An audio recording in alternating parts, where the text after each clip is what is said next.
주님 말씀하시면 내가 나가리다. 주님 뜻이 아니면 내가 멈춰서리다. 나의 가고서는 할렐루야. 오늘은 8월의 셋째 주일이자 또 제76주년 광복절이기도 합니다. 일제의 그 강점하에서 민족의 주권을 잃어버리고 더 나아가 신앙의 자유까지 박탈당하고 또 박해와 핍박을 당하면서 참 모진 고난 가운데 참 이 나라의 해방을 위하여 많은 선조들이 피를 흘리며 또 독립을 위해 애를 쓰고 희생했던 그 모습을 하나님께서 지켜보시고 그래서 이 나라를 해방시켜 주셔서 어느덧 76주년이 되었습니다. 참 하나님께서 이 나라를 크게 사랑하시는 줄 믿습니다. 우리가 이 예배를 통하여 다시 한번 우리나라를 사랑하시는 그 하나님께 감사의 마음 또 사랑의 마음을 담아서 함께 예배하는 이 복된 시간이 되기를 원합니다. 우리 그런 의미에서 함께 예배 드리시는 분들에게 한번 이렇게 인사하실까요? 하나님께서 우리나라를 사랑하십니다. 예, 하나님께서 우리나라를 사랑하십니다. 또 우리 한 번 더 이렇게 인사하시죠. 하나님께서 우리를 사랑하십니다. 예, 하나님께서 우리를 사랑하십니다.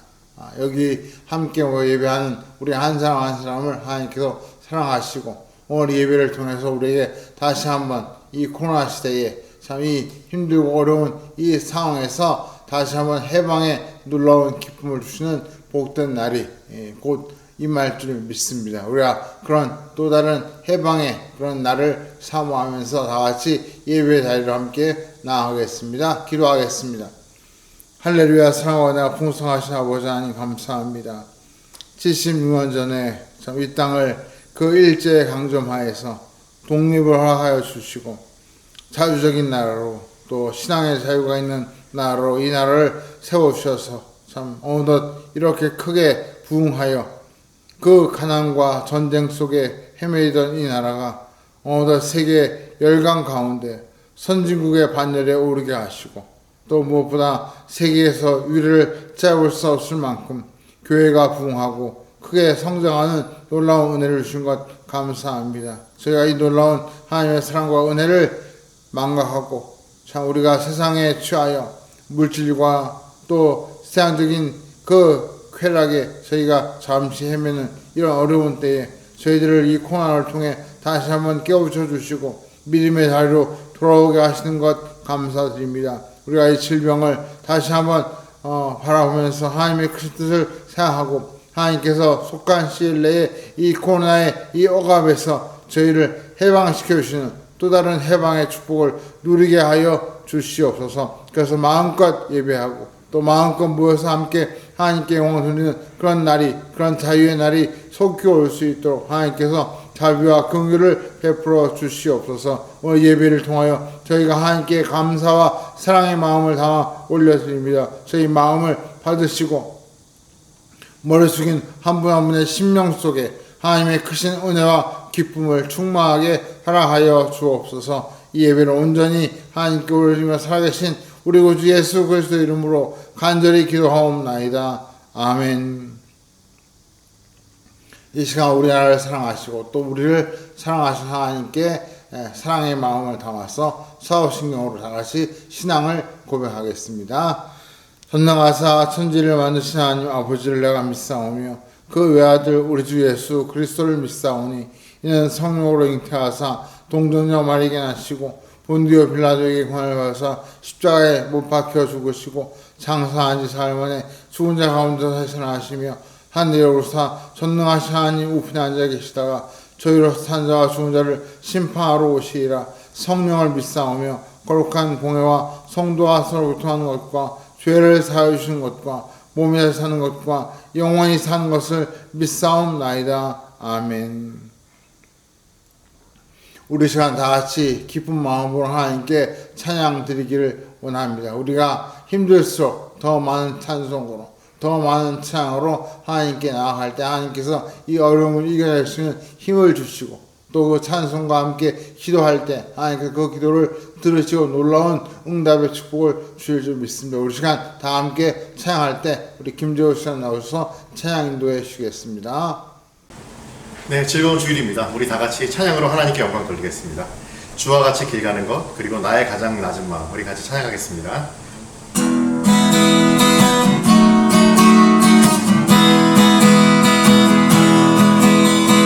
주와 같이 길 가는 것 즐거운 일 아닌가. 우리 주님 걸어가신 발자취를 받겠네. 한 걸음 한 걸음 주 예수와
마지막 찬양입니다. 참 어려운 시기에 저희가 이렇게 지내고 있는데요. 이렇게 마음이 상할 때마다 우리 고치시는 주님을 바라보면서 우리 같이 마음이 상한 자를 고치시는 주님, 우리 같이 찬양으로 하나님께 영광 돌리겠습니다.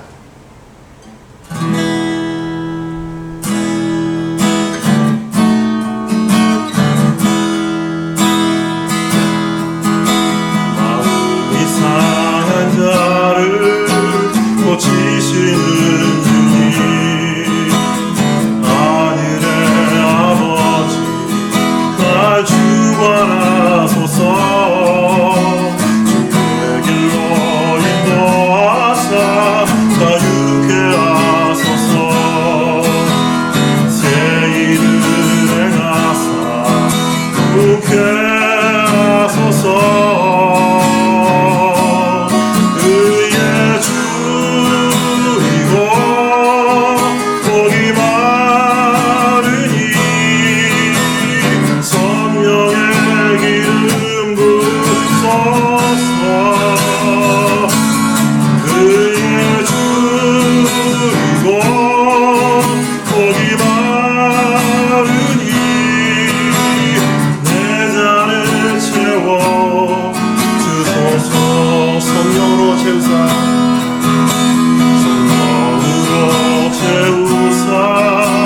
주보게 하소서. 주의 임재 속에 은혜 알게 하소서. 주 뜻대로 살아가리 세상 끝날까지. 나를 믿으시고 새날 열어주소서.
우리 시간 방금 부른 찬양을 생각하시면서 함께 기도하기를 원합니다. 하나님, 우리를 치유하시는 분이고 우리를 새롭게 하시는 은혜를 주시는 분입니다. 우리가 하나님 앞에 나아가 다시 한번 우리 개인의 그 어려움에서 우리를 해방시켜 주시고, 또 나아가 이 나라를 다시 한번 이 질병과 고통에서 해방시켜 주시기를 기도하면서 정하여 주시는 참된 영적인 자유를 꿈꾸는 그런 이 시간 되기를 원합니다. 우리 다 같이 간절한 마음으로 함께 기도하실 때, 특별히 지금 2,000명이 넘는 이 확진자들이 날마다 발생하고 있는데, 하루속히 이 코로나가 다시 한번 잠잠해지고 우리가 일상을 회복할 수 있도록 해달라고 우리 다 같이 한 마음으로 기도하겠습니다. 할렐루야. 사랑하나 감사합니다. 우리 하나님 감사합니다.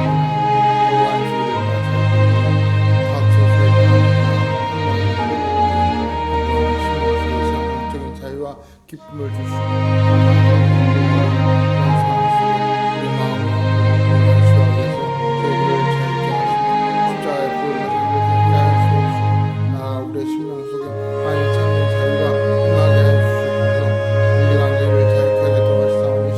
말씀을 듣고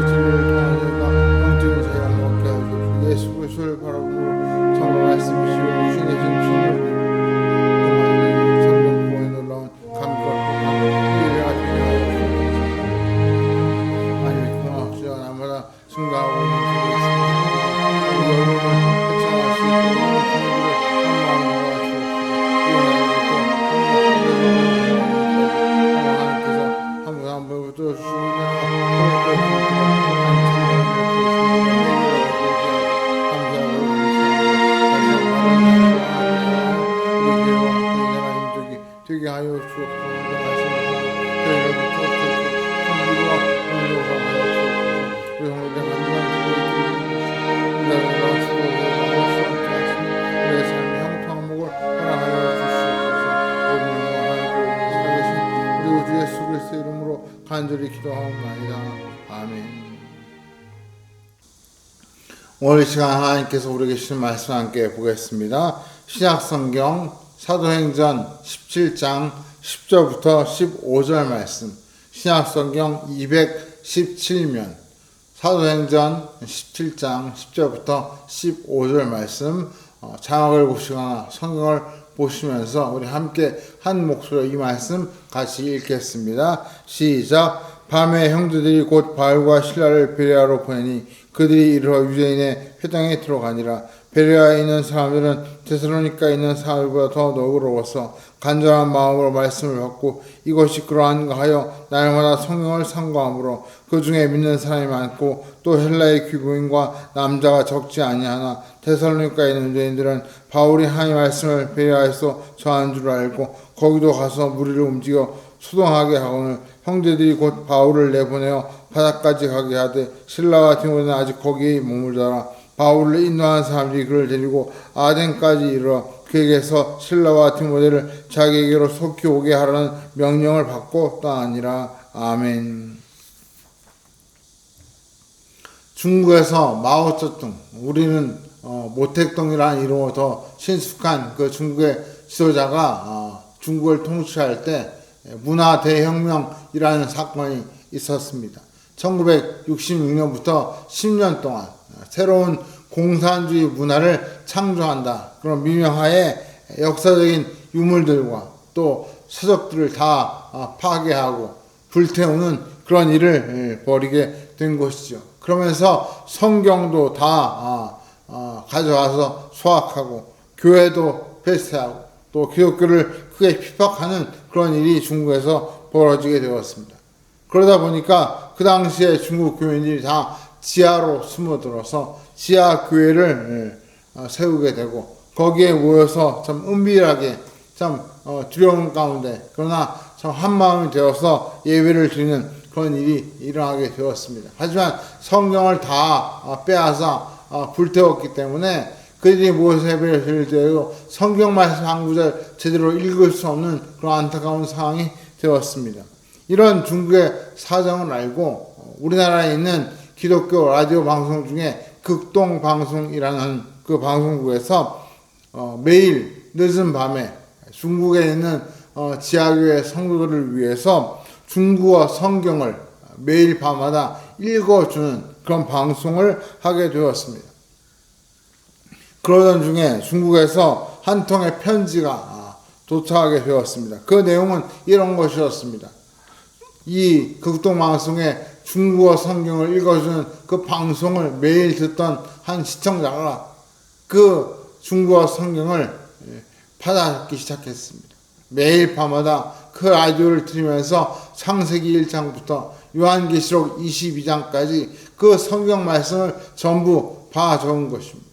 그런데 그 봐 적는 중에 하필이면 사무엘상 15장을 봐 적는 그날 라디오 방송이 뭔가 문제가 생겨가지고 방송 상태와 고르지 못해 그 사무엘상 15장만 봐 적지 못했다는 그런 내용입니다. 그래서 그 사무엘상 15장을 한 번 더 읽어주면 고맙겠다는 그런 내용의 편지였습니다. 참 이 편지를 받은 이 극동방송 그 아나운서와 그 방송국 관계자들이 너무나 감격스러워하면서 그 방송을 통해서 날짜와 시간을 알려주고 그 사무엘상 15장을 읽어주겠다는 이야기를 전하게 되었습니다. 그리고 마침내 그 사무엘상 15장을 그 방송을 통해 다시 한번 읽어주게 되었는데 그리고 나서 얼마 뒤에 다시 편지가 도착했는데 바로 그 성도가 보낸 편지였습니다. 거기에 이렇게 적혀 있었습니다. 할렐루야, 하나님 감사합니다. 나도 이제 성경을 가질 수 있게 되었습니다. 그러나 나의 성경은 한 짐이나 됩니다. 그분이 붓으로 종이에 한 장 한 장 성경을 봐줬다 보니까 정말 그 성경이 한 짐이 된 거죠. 정말 책 한 권 분량을 종이에 봐 적으니까 얼마나 그 분량이 커졌겠습니까? 그런데 그분이 그럼에도 불구하고 그 성경을 창세기 1장부터 요한계시록 22장까지 완벽하게 다 봐 적고 너무너무 감격하여 한동안 한동안 울었다는 그런 글을 그 편지에 적어 보냈다는 유명한 이야기가 있습니다. 참 그런 성도들의 그 열심과 또 그 신앙이 중국 교회를 결국 다시 살려내어서 참 유례없는 중국 교회의 부흥을 보게 되었습니다.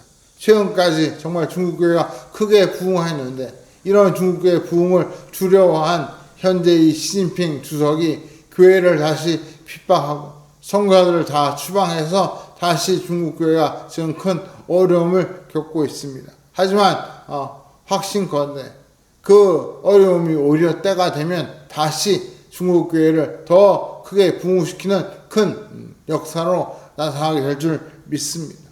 바로 그 중국 성도들의 그 열심과 그 열정이 다시 한번 중국 교회를 살리는 날이 올 줄로 믿습니다. 우리가 이 중국의 문화 대혁명과 또 최근에 일어난 이 시진핑의 그 박해를 보면서 다시 한번 깨달을 수 있는 중요한 교훈이 있습니다. 그것은 바로 하나님의 말씀, 즉 성경 말씀이 교회와 성도들의 생명의 양식이 된다 하는 사실입니다. 그 교회를 살리는 그 원동력은 바로 하나님의 말씀, 즉 성경 말씀이었다는 것입니다. 아무리 박해가 심해도 그 성경 말씀을 붙잡고 그것을 읽고 묵상하고 그 말씀대로 살려고 몸부림치며 애쓸 때에 마침내 그 모든 박해와 어려움을 이겨내고 크게 승리하는 놀라운 역사가 일어날 줄 믿습니다. 전 계속해서 지금 이 신앙의 백신이라는 주제로 말씀을 드리고 있습니다. 그 첫 번째 백신은 찬송이었고 두 번째 백신은 감사 기도였다고 말씀드렸습니다. 오늘 그 세 번째 백신에 대해서 말씀드리고자 합니다. 이미 여러분께서 방금 말씀인 그 예화에서 짐작하셨겠지만 우리의 신앙을 지켜주는 세 번째 백신은 다름 아닌 성경 말씀 묵상입니다. 성경 말씀 묵상.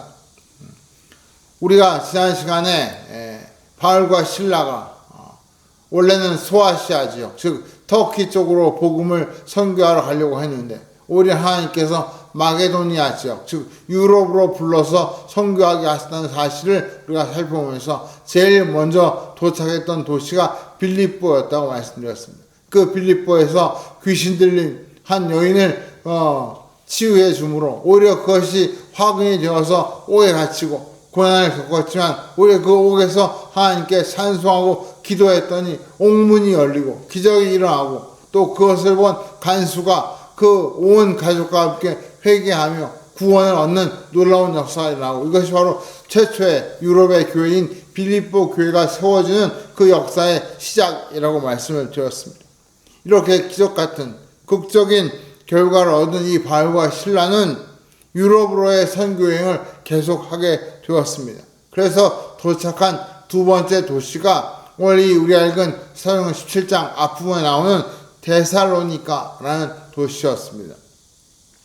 이 데살로니가는 빌립보에서 약 160km 떨어진 곳에 있는 도시로 당시 마게도니아에서 수도 역할하는 대도시였습니다. 그래서 이 데살로니가를 가리켜 마게도니아의 어머니라는 별명으로 부를 정도로 마게도니아에서 가장 왕성한 부흥을 이루고 있는 도시였습니다. 이 도시의 이름은 알렉산더 대왕의 후계자 중에 한 명이요 또 헬라 지역을 다스리던 카산드로스 왕이 자기의 아내이자 또 알렉산더 대왕의 여동생이었던 그 데살로니가라는 그 자기 아내의 이름을 그대로 따서 그 도시의 이름을 지었던 것이죠. 그만큼 이 도시는 이 헬라 지역, 즉 마게도니아 지역에서 제일 중요한 역할을 하는 도시였습니다. 지금도 이 데살로니가는 그리스에서 제2의 도시로 크게 곽광을 받고 있습니다. 우리로 말하면 부산 정도 되는 그런 도시라고 할 수 있습니다. 그래서인지 이 도시에는 헬라인과 또 로마인뿐만 아니라 유대인들도 많이 이주해서 살 만큼 아주 크게 번화한 도시였습니다. 그래서 유대인들이 사는 곳에 반드시 유대교 회당이 세워지는데 그래서 이 데살로니가에 유대교의 회당이 세워져 있었습니다. 바울은 이 도시에 도착해서 처음 전도를 시작한 곳이 바로 이 유대교의 회당이었습니다. 그 회당에 들어가서 성경을 가르치고 또 복음을 전했습니다. 성경에 보니까 3주에 걸쳐서 일종의 부흥회를 그 회당에서 열었던 것이죠. 그 3주간에 걸친 부흥회에서 놀라운 결과가 일어났습니다. 그 설교를 들은 많은 사람들이 예수를 믿게 된 것이죠. 우리가 읽지는 않았지만 그 바로 앞에 있는 17장 2절부터 4절에 이런 말씀이 있습니다. 우리 한번 장을 봅시다. 같이 읽어볼까요? 시작. 바울이 자기의 관례대로 그들에게로 들어가서 새 안식일에 손권을 가지고 강론하며 뜻을 풀어 그리스도가 해를 받고 죽은 자 가운데서 다시 살아날 것을 증언하고 이르되 내가 너에게 전한 이 예수가 곧 그리스도라 하니 그 중에 어떤 사람 곧 경건한 헬라인의 큰 무리와 적지 않은 귀부인도 고난을 받고 바울과 신라를 따른다. 바울과 신라가 회당에서 들어가 복음을 전했는데 어떤 메시지를 전했습니까? 여기 보니까 예수 그리스도를 전파했다는 것이죠. 원래 유대인들은 구약의 율법을 믿고 또 구약에서 예언한 그 메시아가 올 것을 기다리는 그런 신앙을 가진 사람들이었습니다.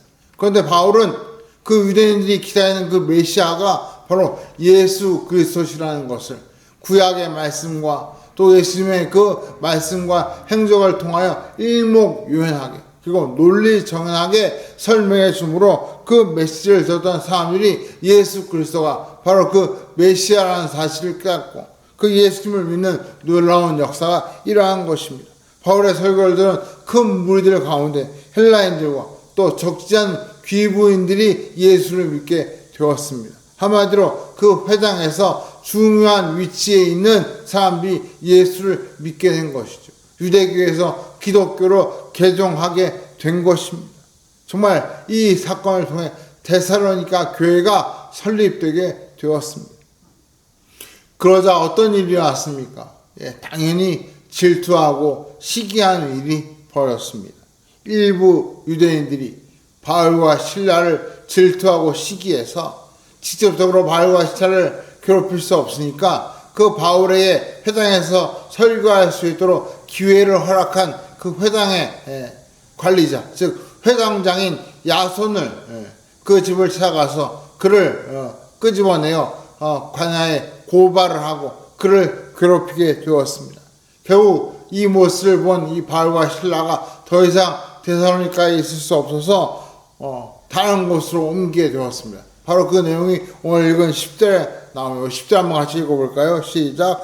밤에 형제들이 곧 바울과 신라를 베레아로 보내니 그들이 이르러 유대인의 회당에 들어가니 결국 바울과 신라는 데살로니가의 유대인들의 그 시기와 질투를 피할 수 없어 거기서부터 약 80km 떨어진 곳에 있는 이 베레아라는 도시로 밤에 몰래 이동하게 되었습니다. 피신한 것이죠.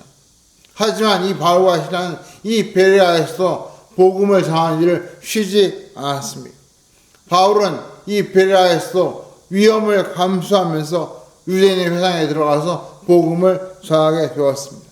데살로니가에서 한 것처럼 똑같이 이 베레아에도 유대인의 회당이 있었는데 그곳에 가서 복음을 전하게 되었습니다. 어쩌면 바울은 그 복음을 전하다가 데살로니가에서 겪은 것처럼 그렇게 시기와 질투와 반대에 부실 거라는 그런 예상을 했을지도 모릅니다. 그런데 뜻밖의 놀라운 반응이 일어났습니다. 어떤 반응입니까? 우리 11절, 12절에 그 놀라운 반응이 적혀 있습니다. 같이 한번 읽어보실까요? 시작.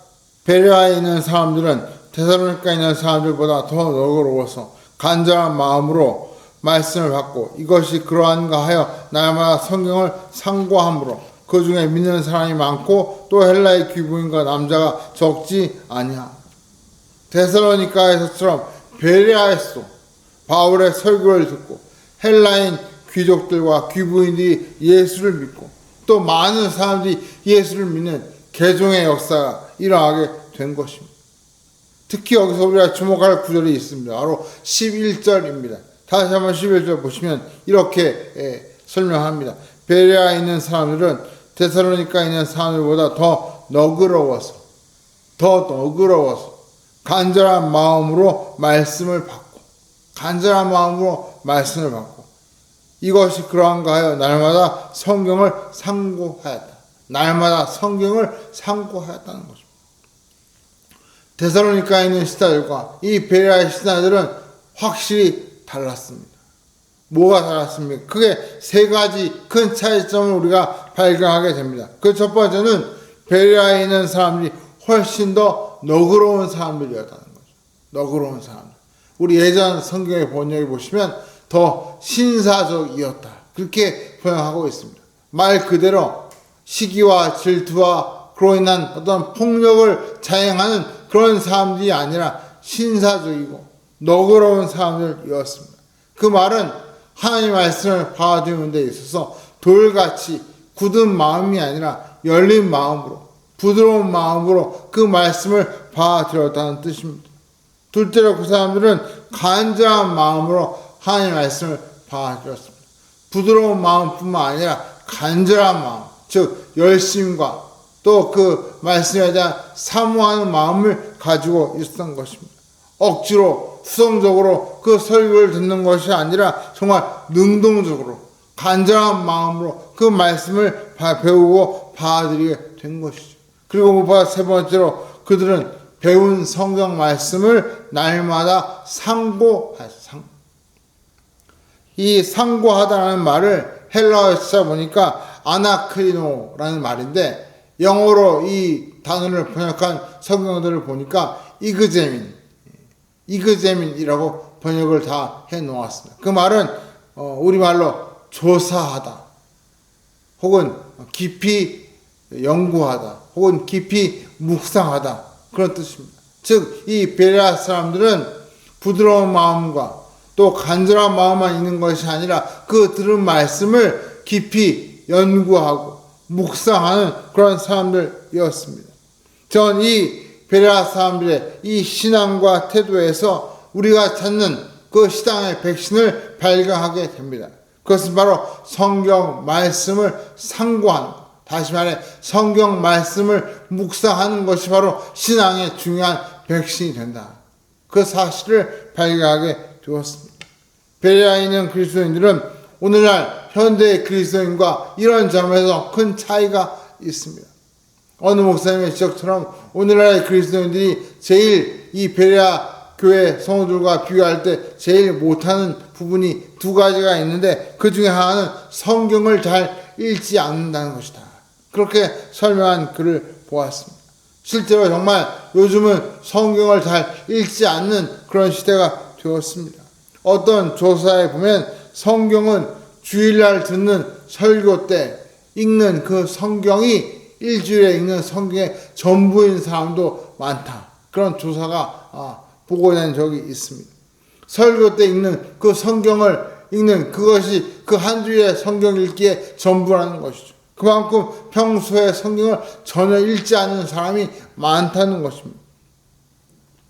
제가 전에도 우리 10주년 영상 때 한번 소개해드린 것처럼 최근에 한국 갤럽 조사 연구소에서 발표한 한국인의 종교 1984-2021이라는 그 조사 보고서에 보니까 거기에 보니까 몇 가지 질문들이 나오는데 그 중에 하나가 매주 교회 가십니까? 라는 질문이 있는데 기독교인 중에 그 질문에 응답하는 사람들이 2014년에는 80%가 매주일 교회 간다. 그렇게 답을 했는데 2021년에 보니까 57%로 무려 23%가 감소한 것을 보았습니다.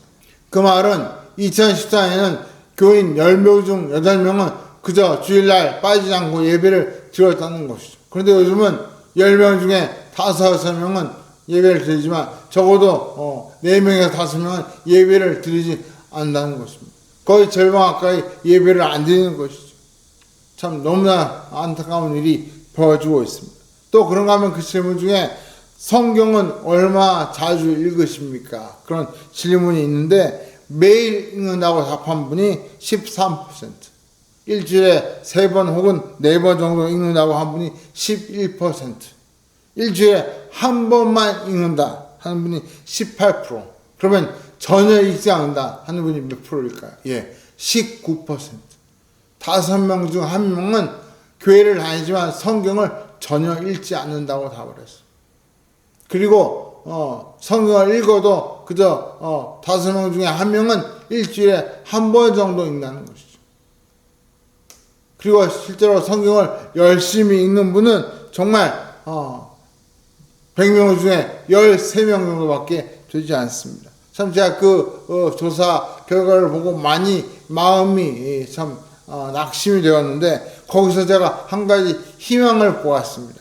그건 뭐냐면 연령대별로 성경을 읽는 그 횟수를 조사했더니 그 성경을 적어도 일주일에 3, 4회 이상 읽는 분들이 어느 연령대인가 봤더니 저는 한 5, 60대 이상 어르신들이 매일 읽겠지 그런 예상을 했는데, 예상 밖에도 20대가 그 비율이 제일 높았습니다. 오히려 50대나 60대보다 성경을 일주일에 적어도 3번 읽는 그 사람들의 비율이 20대가 제일 많았다는 것이죠. 가뜩이나 요즘 청년들과 청소년들이 교회에 다니는 비율이 점점 줄고 있다고 해서 큰 우려의 목소리가 들리고 있는데, 감사한 건 그래도 그 청년들이 성경을 읽는 비율이 높더라는 것입니다. 아마도 그것은 큐티를 강조한 결과가 아닐까 그런 생각이 들었습니다. 육신의 양식도 매일 먹어야 살 수 있는 것처럼 영혼의 양식도 매일 먹어야 살 수 있다. 이렇게 아무리 말씀을 드려도 아마 그 말씀을 듣는 분 중에 속으로 이렇게 말하는 분이 적지 않으실 것 같습니다. 아이, 목사님이니까 그렇게 말씀하시는 거죠. 우리가 뭐 만약 이렇게 성경을 열심히 읽을 수 있나요? 그럴 필요가 있나요? 속으로 어쩌면 그렇게 말씀하시는 분도 많이 계실 것 같습니다. 심지어 아마 어떤 분들은 이렇게 말씀하시는 것 같습니다. 목사님이 우리 대신 성경 열심히 읽고 좋은 말씀을 찾아서 주일날 설교해 주시면 우리는 그걸로 충분합니다. 그렇게 대답하시는 분도 많을 것 같습니다. 한마디로 간절한 마음도 없고 또 말씀을 상고하는 열심도 없는 그런 모습이 지금 이 시대 그리스도인들의 모습이 아닐까 하는 그런 안타까운 마음을 가져보게 됩니다. 또 하나, 베레아의 교인들과 오늘 현대의 교인들을 비교할 때 현대인들에게서 찾을 수 있는 잘못된 신앙의 태도가 있다면 바로 성경을 공부할 때 귀로만 듣는 그런 모습이 바로 잘못된 한 가지 태도라고 말할 수 있습니다. 한마디로 듣기만 하지 스스로 공부하거나 삶 속에서 실천해본 열심이 부족하다는 것입니다. 성경이 하나님의 말씀이고 우리 삶을 비추어주는 등불이고 우리 삶의 문제를 해결해주는 열쇠라고 아무리 목숨껏 외쳐도 그 말씀을 읽지 않고 듣지 않고 실천하지 않으면 아무 소용이 없는 것입니다. 성경 말씀은 눈이나 귀로 감상하는 대상이 아닙니다. 눈으로 보고 귀로 듣고 마음으로 믿고 그리고 삶을 통해 실천할 때 그 말씀이 살아서 역사하는 말씀이 되는 것입니다. 어느 하나 빠질 수 없는 보고 듣고 믿고 실천하는 이 모든 것이 하나가 될 때 그 말씀이 진정한 힘이 있는 것이죠.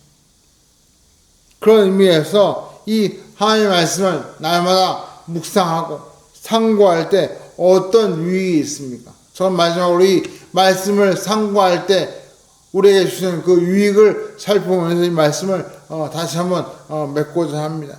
저는 크게 3가지 유익을 말씀드리고 싶습니다. 그 첫 번째 유익은 생명을 준다는 것입니다. 생명을 주는, 하나님의 말씀 우리에게 생명을 주는 말씀이라는 것입니다. 신명기 3장 20절 말씀에 내 하나님 여호와를 사랑하고 그의 말씀을 청종하며 또 그를 의지하라. 그는 내 생명이시요 내 장수이시니. 하나님의 말씀을 청종하고 그 말씀을 의지하면 그것이 우리에게 생명이 되고 장수의 복을 주신다는 것입니다. 또 요한복음 5장 39절에 너희가 성경을 연구하는 것은 영원한 생명이 그 안에 있다고 생각하기 때문이다. 성경은 나를 증언하고 있다. 그렇게 말씀하고 있습니다. 즉 성경을 연구하는 그 이유는 생명의 말씀, 영원한 생명이 그 말씀 속에 있기 때문입니다. 그래서 종종 우리가 성경 말씀을 부를 때 다른 말로 생명의 말씀, 이렇게 부르는 이유가 바로 여기 있습니다.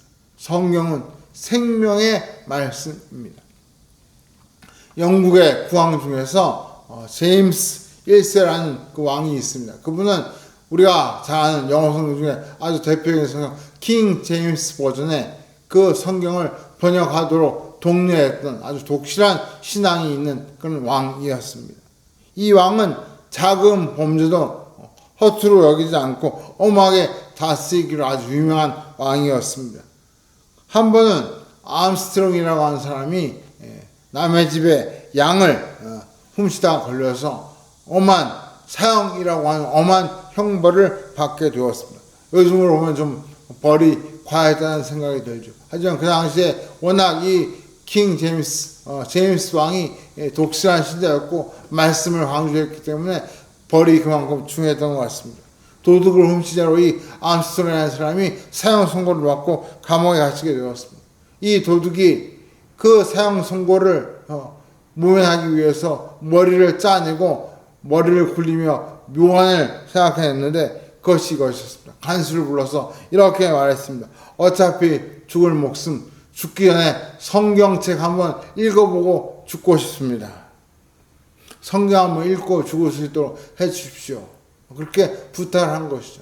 그래서 이 간수가 그 소식을 왕에게 알렸고 왕이 그 소식을 듣고는 참 기특한 죄인이구나. 그 죄인의 요구대로 그에게 성경을 갖다 주고 그 성경을 다 읽은 후에 사형을 집행하도록 해라. 그렇게 명령을 내렸습니다. 암스트롱 그날부터 성경을 봐서 읽기 시작했습니다. 그런데 1년이 지나도록 그 사형이 집행되지 않았습니다. 그 이유는 그 암스트롱이 매일 성경을 한 절씩만 묵상했기 때문에 한 절씩만. 여러분 성경이 모두 몇 절인 줄 아십니까? 31,102절입니다. 그러니까 매일 한 절씩 묵상하면 80년 이상 걸리는 거죠. 왕이 결국 그 이야기를 듣고 그 암스트롱에게 집에 가서 성경을 읽도록 해라. 그리고 그를 석방시켜 주었다고 합니다. 암스트롱은 처음에는 그 사형 선고를 면하기 위해서 성경을 읽기 시작했는데 어느덧 그는 성경 말씀에 빠져서 그 말씀을 통해 믿음과 생명을 얻게 되었고 새 사람이 되었다는 유명한 이야기가 있습니다. 사랑하는 성도 여러분, 성경 말씀을 읽으면 우리 속에 생명력이 솟아납니다. 말씀을 읽으면 힘이 생기고 능력이 나타납니다. 그래서 우리가 우울하고 답답할 때 그때가 바로 성경 말씀을 읽어야 할 때입니다.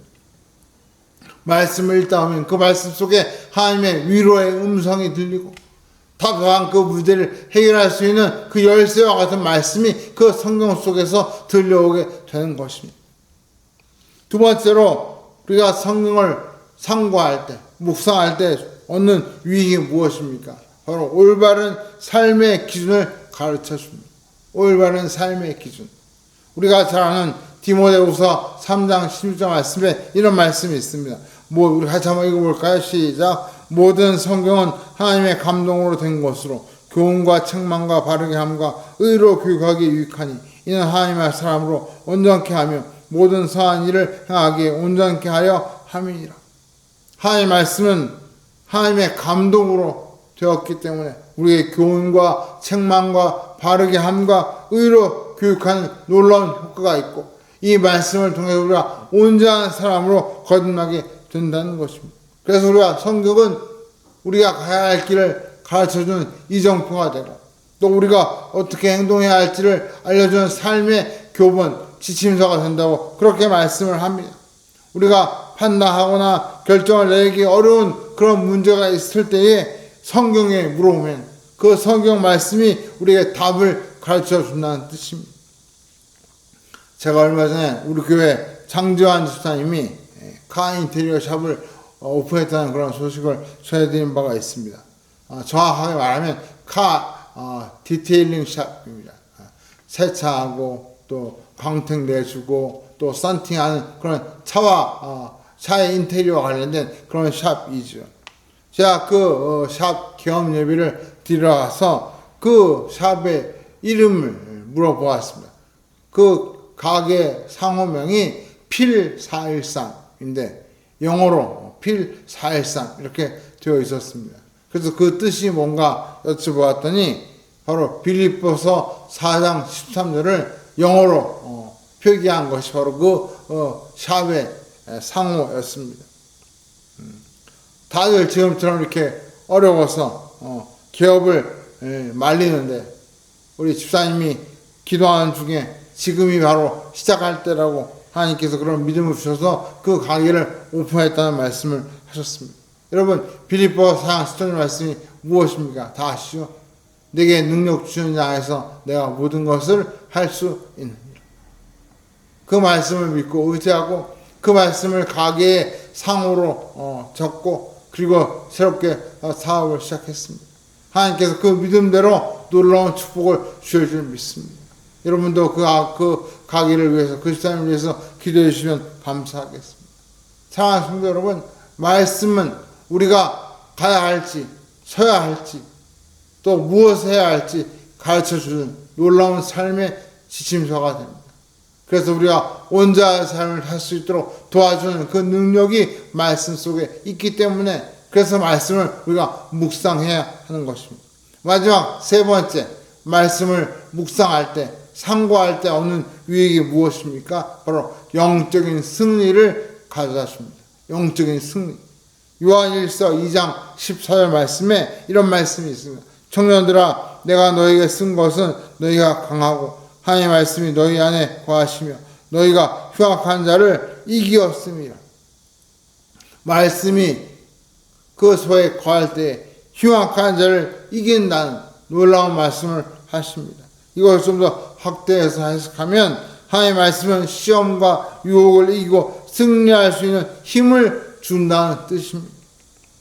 우리가 잘 아는 빅토리아 여왕은 영국 역사상 가장 황금 시대를 통치한 그런 여왕으로 유명합니다.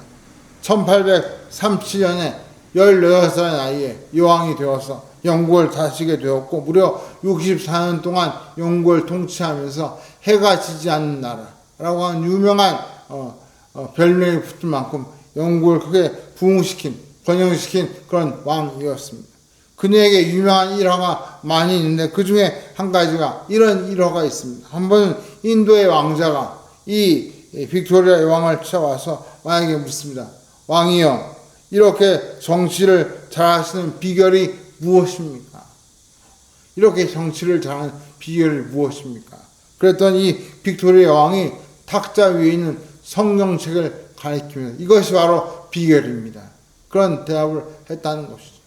빅토리아 여왕이 그 영국을 번영시킨 그 통치의 비결이 바로 성경 말씀에 있었다는 것이죠. 그런데 더 놀라운 것은 그렇게 그 빅토리아 왕이 가르친 그 성경책을 보았더니 얼마나 그 성경을 많이 보았는지 새까맣게 때가 앉아있고 그 책장이 너덜너덜해질 만큼 헤어져 있었다는 유명한 일화가 있습니다. 사랑하는 성도 여러분, 말씀을 맺겠습니다.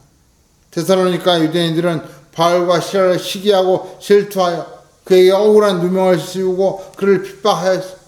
그래서 그 바람에 할 수 없이 바울과 신라가 그 연마을인 베레아로 오게 되었지만 오히려 거기서 선교의 꽃을 피우고 놀라운 부흥이 일어나게 되었습니다.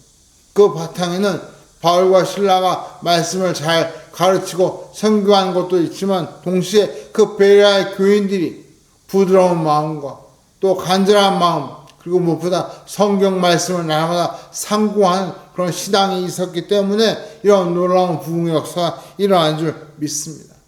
재미있는 사실은요. 13절 이하에 보시면 그 시심과 질투심에 눈이 먼 그 데살로니가의 유대인들이 이 무려 80km 떨어져 있는 이 베레아까지 쫓아와서 바울과 신라를 괴롭히게 되었습니다. 그러자 할 수 없이 이 바울과 신라가 베레아를 떠나서 15절 이하에 보시면 아덴, 요즘으로 하면 그리스의 수도인 아테네로 가게 되었습니다. 그리고 그 아테네에서도 다시 한번 놀라운 선교의 꽃을 피우게 됩니다. 결국 데살로니가 그 유대인들의 시기와 질투가 오히려 역으로 바울과 신라의 선교를 꽃피우는 놀라운 원동력이 되었던 것이죠. 오히려 그것 때문에 더 유럽의 승부가 가속화되고 유럽의 교회들이 더 많이 생겨나는 놀라운 기폭제가 되었던 것입니다. 참 하나님은 너무나 이상하게 또 놀랍게 역사하시는 분이라 그런 생각을 해보게 됩니다. 여러분, 내 예상, 내 생각대로 일이 안 풀린다고 괴로워하지 마십시오. 하나님은 우리의 생각을 뛰어넘는 예상을 뛰어넘는 놀라운 방법으로 우리의 길을 인도하시는 분인 줄 믿습니다. 그렇게 우리가 이해할 수 없는 여러 가지 어려움에 닥칠 때 그때 우리가 그 어려움을 이겨내고 신앙으로 바라서는 중요한 백신 중에 하나가 바로 성경 말씀을 묵상하는 것입니다. 말씀 속에서 하나님의 위로를 듣고 하나님의 음성을 듣고 하나님의 인도하시는 그 목소리를 우리가 이 말씀 속에서 듣게 되는 줄 믿습니다. 사랑하는 성도 여러분, 다시 한번 마음을 굳게 먹고 매일매일 조금씩이라도 이 하나님의 말씀을 묵상하시기 바랍니다. 영혼의 양식으로 이 말씀을 열심히 드시면 좋겠습니다. 그래서 이 말씀을 통해 놀라운 유익을 얻고 그래서 우리 모두가 이 어려울 때 이 말씀을 묵상하는 것이 우리 신앙을 지키는 백신으로서 우리에게 중요한 역할을 감당하는 그런 놀라운 역사를 체험하는 저와 여러분이 되시기를 주의 이름으로 간절히 축원합니다. 우리 시간 한번 같이 기도하겠습니다. 하나님, 이 어려울 때 참 우리가 누구에게도 도움을 할 수 없고 참 어떻게 해야 할지 무엇을 해야 할지 어디로 가야 할지 참 답답하고 힘든 이때 우울하고 참 그 어떤 때보다 절망스러운 이때에 하나님의 말씀을 통하여 다시 한번 힘을 얻고 생명을 얻고 그리고 놀라운 길을 깨닫는 그런 역사가 일어나게 하여 주옵소서. 우리 시간 말씀을 생각하시면서 함께 통성으로 기도하겠습니다. 할렐루야. 사용하시는 우리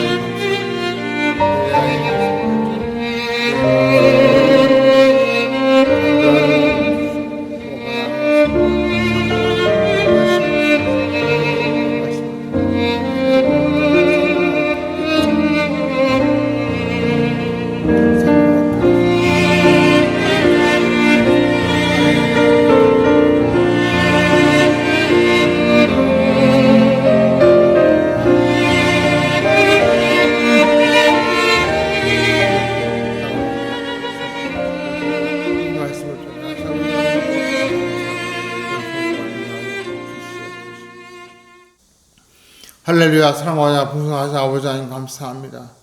하나님께서 이 땅에 말씀이신 예수 그리스도를 보내주시고 그 예수 그리스도를 우리가 몸에 품고 또 그분의 말씀을 늘 묵상하며 기억할 때 그 말씀이 우리에게 위로가 되고 힘이 되고 능력이 되어서 이 어려움을 이겨나가는 놀라운 이정표가 되고 또 우리에게 새 힘을 불어넣어주시는 능력의 말씀이 되는 줄 믿습니다. 이 시간 저희가 이 신앙의 백신으로서 성경 말씀을 묵상하는 일을 다시 한번 다짐하고 시작할 수 있도록 도와주시고 이 힘들고 어려울 때야말로 말씀 앞에 더 가까이 다가가 귀로만 듣는 것이 아니라 눈으로 보고 귀로 듣고 마음으로 믿고 삶을 통해 실천함으로 말씀이 살아 역사하는 놀라운 체험을 하는 그런 성도가 되게 하여 주옵시고 그래서 이 성경 말씀 묵상이 우리를 지켜주는 우리의 신앙을 붙들어주는 신앙의 백신으로서 크게 작용하는 놀라운 역사가 일어나게 하여 주시옵소서. 이제는 말씀이 육신이 되어 우리 안에 거하시며 우리의 영원한 인도자가 되신 주 예수 그리스도의 그 크신 은혜와 우리 삶의 말씀을 통하여 위로를 주시고 또 우리에게 갈 길을 보여주시며 늘 말씀을 통해 인도하시는 성부 하나님의 그 크신 사랑하심과 우리 속에 참으로 역사하사 감동하시고 감화하시고 새 힘을 불어넣으시는 성령 하나님의 위로 교통하심이 이 시간 성경 말씀 묵상이 우리 신앙의 귀중한 백신임을 알고 지금부터 다시 한번 말씀을 묵상하며 말씀을 따라가기를 마음속에 다짐하고 돌아가는 이 자리에 머릿속에 사랑하는 주의 자녀의 심령예와 우리 교회와 이 나라 이민족과 성도님들 위해 이제부터 영원토록 함께 계실지어다. 아멘. 할렐루야. 예배를 마쳤습니다. 이번 한 주간 이 나라에 해방을 주셨던 하나님께서 참 이왕이면 이 코로나의 이 억압으로 그를 해방시켜 주시고 또 이 어려울 때 우리가 말씀을 통해 바른 길로 또 하나님 기뻐하시는 일을 할 수 있도록 인도해 달라고 기도하는 한 주간이 되시고, 그래서 우리가 말씀을 통해 놀라운 능력과 또 기적을 체험하는 그런 한 주가 되기를 원합니다. 우리 그 하나님께 다시 한번 감사와 용감 박수를 드리고 예배를 마치겠습니다.